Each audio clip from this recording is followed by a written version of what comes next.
Welcome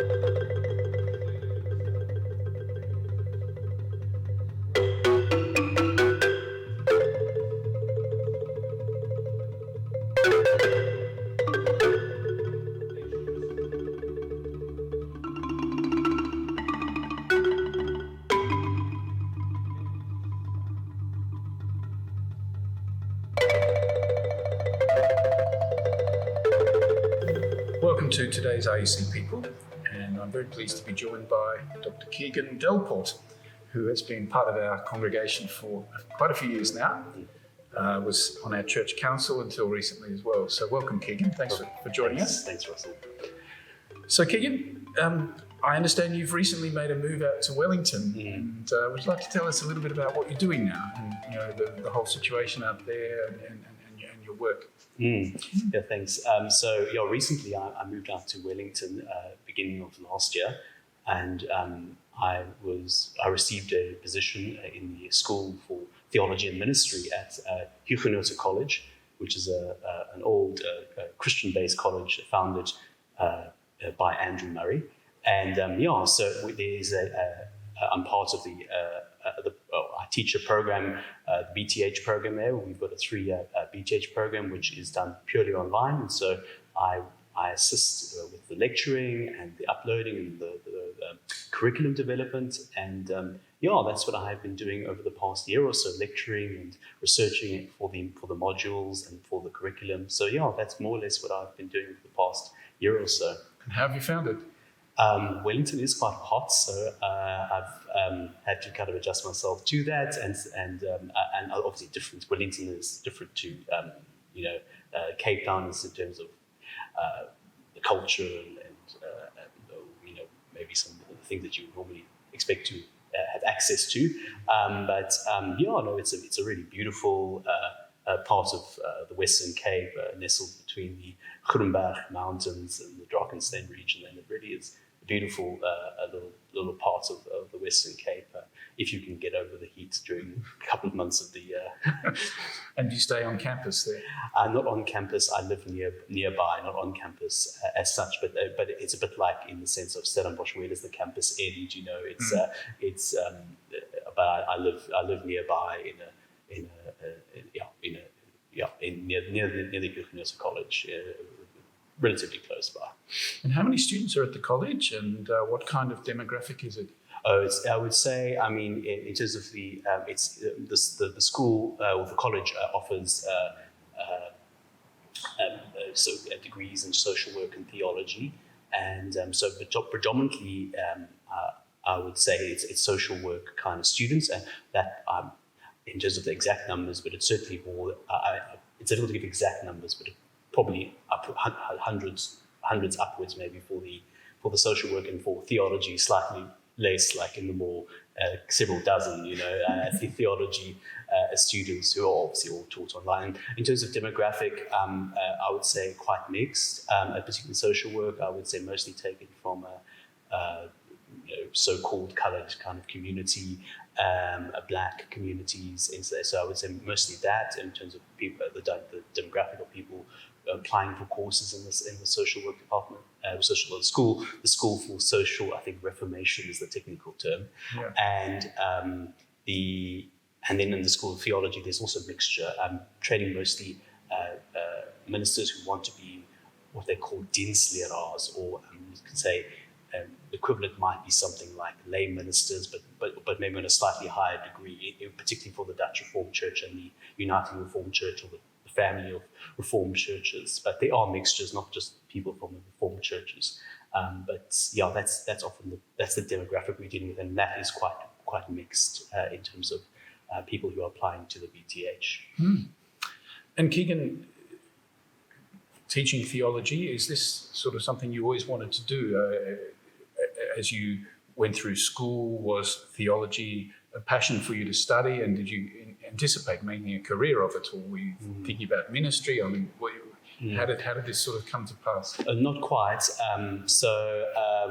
When I was maybe like a lot of younger, slightly naive young, like in my early kind of primary school years, maybe this idea of being a doctor or some kind of medical doctor was something that but that was really a fleeting kind of moment. I didn't really have any strong inclinations when I was in primary school. I was homeschooled for most of the time I was in primary school. I'm taught by my mother. My mother is a foundation-based teacher, so she taught us. I have one of two siblings, my brother and myself, and we ended up being homeschooled for most of my primary school years, and then for bits I went to private schools for when I was, higher grades. And I would say no. I would say I wasn't particularly gifted student. I did do quite well in some of the subjects and won awards and so on, but it wasn't really because I was really trying excessively, or I didn't really have much aspiration. I wasn't a very ambitious student in that regard. But I would say somewhere in the last year when I was doing my matric, when I was doing through correspondence through Damlin, I started a kind of an interest in study of the Bible, particularly through a Bible school that our church had kind of started, and that was the materials from that came from I would say more conservative, evangelical, charismatic kind of vantage point, and so that was the material I was working with, and that kind of started my interest in some of these sub topics. I ended up doing at Bible school at our church for almost 3 years, and then transferred over to South African Theological Seminary, which is also a correspondence-based tertiary institution. And through there, I completed a bachelor's in theology, BTH, and then moved on for the first time actually going to a physical university, going in for my postgrad diploma in theology in 2012.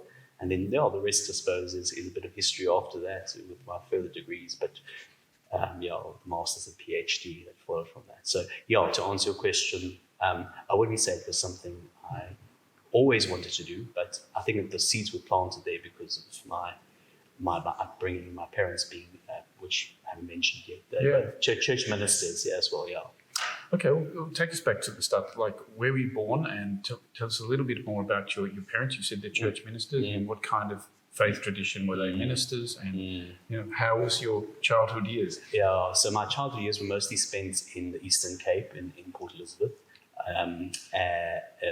which has now obviously recently changed its name.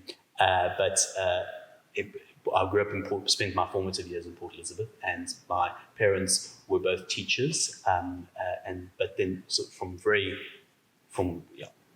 at the same time heavily involved in church life. They were on what our equivalent of church council, but we say church elders. They were elders in the congregation that they were part of, and I was from a young age heavily involved in church life, weekly meetings several times a week for I would say for the first at least 10 or 12 years of my life. Church meetings on Sundays, home groups, or Sunday morning meetings, midweek meetings, worship kind of sessions and things like that. So, it was from a more, I would say, charismatic evangelical kind of tradition, independent, not linked to any specific denomination as such. They didn't call it a denomination, but there was this kind of group of international body of churches which are all kind of connected to one another. And so that was the tradition that I was part of, if you can say. Yes. And you said you homeschooled, so was there a reason for that, why you didn't go to a public school? I don't know all the reasons why. It was a decision that my mother made. I'm not sure it was because of any particular, like we say, for instance, a problem with the curriculum as such, and because I know sometimes that can be a bit of, people want to take you out of public school because of the evils of secularism or whatever the case may be, and put you into a kind of homeschooling context. I mean, I will say that the material and curriculum I was taught was from more, I would say, borderline the fundamentalist evangelical kind of vantage point. So maybe there was something of that I can't say for certain.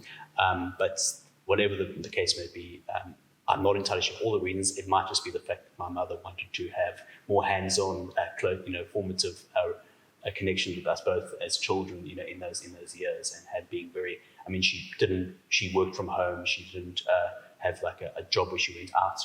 Like 85 jobs. She worked from home for a customer satisfaction kind of organization. She worked from home and stayed with us. She herself had kind of resigned from teaching basically when I was born in the late 80s. So so I think she had some of the skills for foundation phase, so I think most of it I wanted to do is that she wanted to. I'm guessing, at least from what I've heard her say, was that she wanted to have some more kind of hands-on interactions. I'm not sure of all the reasoning behind it, but sure. In any case, I was eventually put into a private school,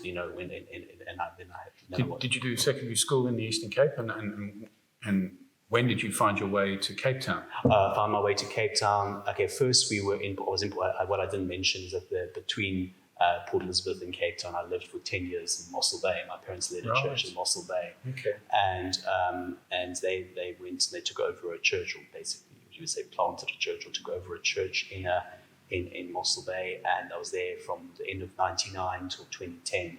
And so I would say I was in 1 year in Port Elizabeth of primary school, then I was taken into homeschooling, and then later on I was homeschooled for all the primary school, almost all of my primary school years, and then put back into private school for the last bit of my primary school years, and then went into a private school for the first 2 years of my high school, and then I went into Damlin, and then it was correspondence from there on. So you've done a lot of studying away from mainstream. Exactly. Homeschooling, Damlin. Yeah. Your first sort of theological studies were all correspondence. Exactly. So was it a shock to actually go to university and sit in lectures?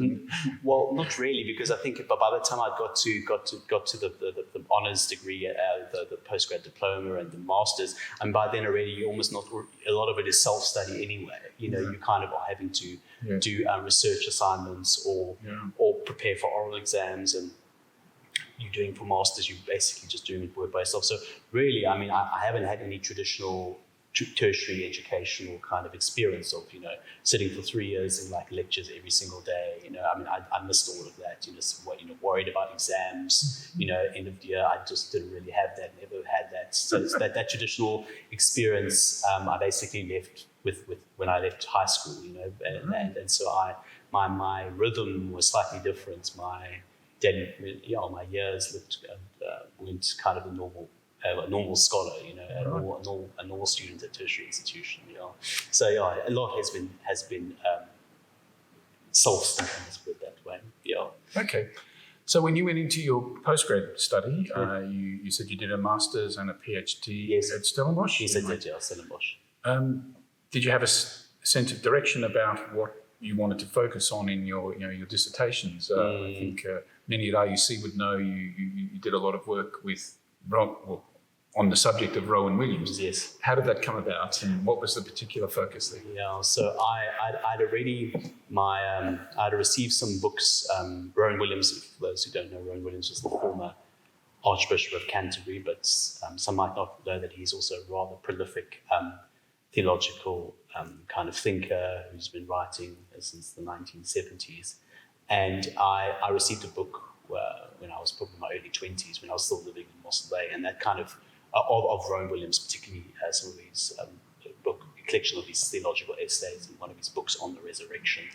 And I was struck by just how, particularly compared to the kind of theology I was getting, through some other places I studied, how this was, in terms of the intellectual content, the kind of robustness, the nuanceness of the argument that he was putting forward. I was immediately struck by how much of this was on a higher level than what I was used to. And so that initially struck the initial interest. And then when I got to Stellenbosch, by the time I got to Stellenbosch, I did obviously postgrad diploma, and then in that last section of the postgrad diploma, you write almost like a bit of a research dissertation. And I didn't do something on Rowan Williams as such, but I focused on some themes which were going to come, which repeated later in my in my doctoral and postgraduate work. The themes of what I would say theology, history, historicity, and the tragic. So the themes of history, theology, and what you can say tragedy or the tragic. And so what happened is that I did a research kind of a project on that, the late Khegan, and then I moved on to my master's. And initially I wasn't quite sure. I knew it was going to be on Rowan Williams. I knew it was going to be something on time, we call temporality, the concept of temporality and tradition, maybe that concept of tradition. But then I moved away from that and went back to the kind of theme which I initially kind of was interested in, this idea of what you can say the tragic and time. And so I did a master's degree on the concept of time and tragedy in the work of Rowan Williams. So that was my master's dissertation.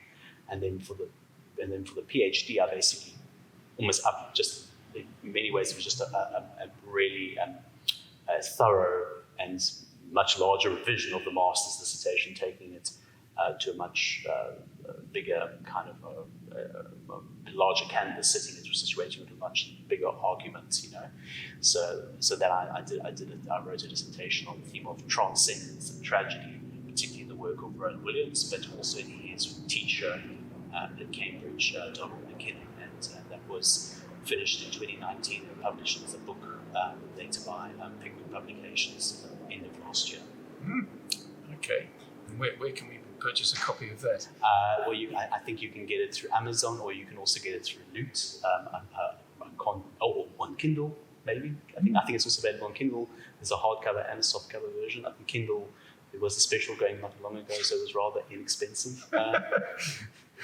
So if you're interested in that, or you can, the book is very similar to the dissertation. It is expanded, but the dissertation is online for free. So if anyone wants to read the dissertation, that is available through the Stellenbosch University kind of library system. It's a free PDF, essentially.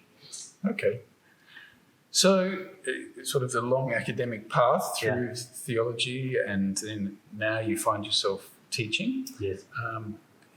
Do you have a sense of that's what you want to do? And teaching and still researching, writing. Do you see your future in academia? I see in some. Because of that, yes. In short answer, yes. I would say my inclinations are more to the research side than the teaching side, but I do get some enjoyment out of teaching as well. I am more of a kind of, because of just my history of self-study and a bit of an autodidact. I kind of I've spent a lot of time alone and kind of reading, and so I'm a lover of books and study. So research excites me. Various areas of research. So I kind of spend a lot of time reading, and that's the kind of stuff that brings me alive. So yes, research I do see comes naturally to me. So I can see that into the future, and teaching as well, if they'll have me. I can see that too. But then I can also see a connection between that and church life.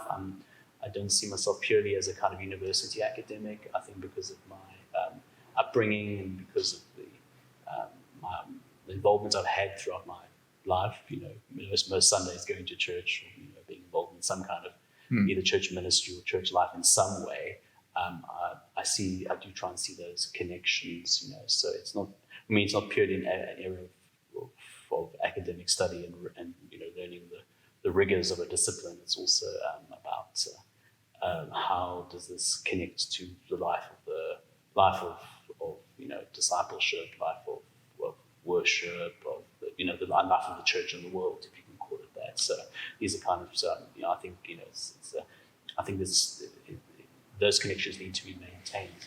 Because the church does need a good and it needs to be founded on the liturgy. The liturgy in church life should ideally be grounded on a theology that's reflected upon, that it's thought about, and that it's made conscious of what we are kind of doing, in whether it's in worship or preaching or in our service to the world, Sure. that those things are reflected upon, and so I see that connection, and so ideally I'd like to maintain both of those. That you can say that the diastole and systole, that movement between academia and church. So yeah. Okay. So on the subject of church, how did you find your way to RUC? You said you grew up in a very independent church, quite charismatic, perhaps fundamentalist. In some senses. In some ways, tradition. Yeah. You have now been part of this church for a number of years now, and probably couldn't be described in the same terms as what you grew up with. Yes. You know, what made that shift and what attracted you to this community? I think what initially is that I think within the first year or so of moving to Cape Town, around about 2010 or 2011, I can't remember the exact date. I was in a discussion. Someone actually recommended the Rondebosch United Church, and I was then still part of another church, and particularly focused on the sermons of Robert Steiner, and they mentioned that there's some good theology coming out from pulpit here. So I was piqued. My interest was piqued, and then I was still in this I would say this more charismatic, evangelical / fundamentalist, if you can call it that. And so I initially, I think what provoked the move is that initially, obviously, I was in this setup where, initially Mossel Bay, where I was studying theology, and I could sometimes ask questions. For example, my parents are leading the church, and the dynamics of it different when your parents are leading the church than someone else is. So I could raise questions, and they could disagree with me, but I'm still their child, so it's not really going to be any kind of huge, disciplinary kind of you can raise certain questions regarding aspects of theology. And but then when I moved to this church, that our whole dynamic shifted, and I'm now in a much bigger bowl. You're a smaller fish in a bigger bowl, and if you raise theological questions which don't toe the line, so to speak, theologically, then unfortunately there can be a bit of a backlash, and I kind of experienced that. I just theologically was too it was. It is of kind of a personal coherency, theological coherency. There needed to be somewhere which I could express that myself theologically, but I wouldn't be able to do that in that kind of context because it would always jar with the kind of theology which was present there. And so I kind of initially started visiting other churches, and then I was coming to here and somewhere else, and then eventually I kind of felt that I had to really kind of push myself and say, okay, where do you feel like for you is a place where it kind of there's that sinking, that's if you where you sink with a certain kind of ethos. There's something here that if I had to ask myself, where if someone had to provoke you and say, okay, choose, then it's like that. RUC was the one I kind of was inclined towards, and for various reasons. I think it was the theological kind of the content, the way that that theology was taken seriously, and how there was a connection between, particularly, I felt like there was less of a divide here between what I was kind of learning in theology and what was happening in church life. There was less division. I think also how that theology was expressed within the liturgy itself, and that there was a reflectivity about what we actually do on a Sunday and how that matters theologically, and how theology imprints itself on various aspects of church life. And then I think also the connection of the church to, I can say broadly say, questions of society, questions of social justice, questions of particularly in this country, of race, also economic inequality. And so I think, again, you felt like you were coming to a church service and those realities were not kept outside of the pulpit or outside of the liturgy. You felt like you were grounded, like the liturgy was grounding you within a specific context. Obviously, there's always limitations. Rondebosch is still Rondebosch, and it's a product of decades of spatial apartheid and so on. So we still kind of recognize that that's a kind of limitation, but still you feel, despite all of those really existing kind of limitations, there's still something where you come into this congregation and you feel like the realities of a particular place where we find ourselves, namely South Africa, they are not excluded from the ministry of the church and reflected in the kind of theology and the kind of way we worship and the way we speak about God and so on. And it all comes in. Whereas sometimes you feel in some certain kind of churches that almost you could be anywhere. It doesn't really matter. It's the same everywhere, and I think that the emphasis on context, I think, is quite important. I think sometimes in charismatic churches and other churches as well, you almost feel like you could have just transplanted this anywhere else and it would be exactly the same, It's just the same kind of rituals, and there's nothing really not engaging with exactly the issues of the day. It reflects, it doesn't reflect if you can say, and I think there's that important, if we talk about in theology, the emphasis on the incarnational principle, this idea that the church, like God incarnates within human flesh, the church also in some ways embodies Christ's body in the world, and that is in some ways is going to reflect itself differently in every context. And so to be in a church in which some of those, something of that is there, I think it's important. Yeah. And Khegan, apart from theology, what are your interests? What does fun look like for you? What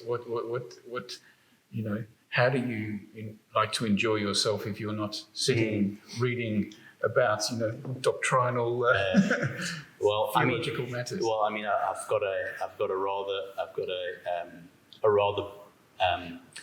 I can say a problematic habit of buying lots of books. So I end up I love book hunting and going to secondhand bookstores. I mean, I've just come from one now, so I mean, this is the kind of things I do go to find, find books. So book hunting is something I really love. What kind of books do you like to read? Oh, really kind of. Oh, I mean, in terms of, good books which are related to my subject matter, so whether it's theology or philosophy particularly. So I do try and collect a lot of good philosophical literature, but my interests are quite varied. But I would say the kind of core things, stuff on theology, philosophy, but also poetry. I'm quite an avid poetry collector as well, so I read quite a lot of poetry more easily than I read novels. I do try to read quite a bit of novels as well, but I'm more inclined towards poetry, so I do collect poetry, but also I would say. I'm also really interested in film. Film has been for probably close to 20 years now a passion of mine. So I kind of spend a bit of watching like good film as well. So I just. In terms of, and also I'm a musician as well. I mean, I'm a bit rusty at the moment, but I also enjoy music, and so piano playing as well. And then if I can, people spending time having good discussions with people. I think I enjoy that. I'm energized by that. If we get onto nice topics that you can debate and talk about, I think those kind of things, those kind of discussions energize me as well.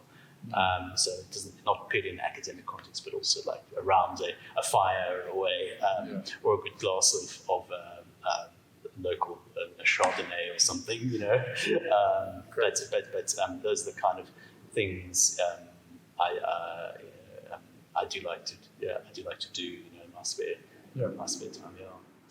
Thank you, Khegan. I think we're out of time for today, but I've appreciated you sharing so much of yourself and wish you well in the future endeavours and the new career in Wellington and the research.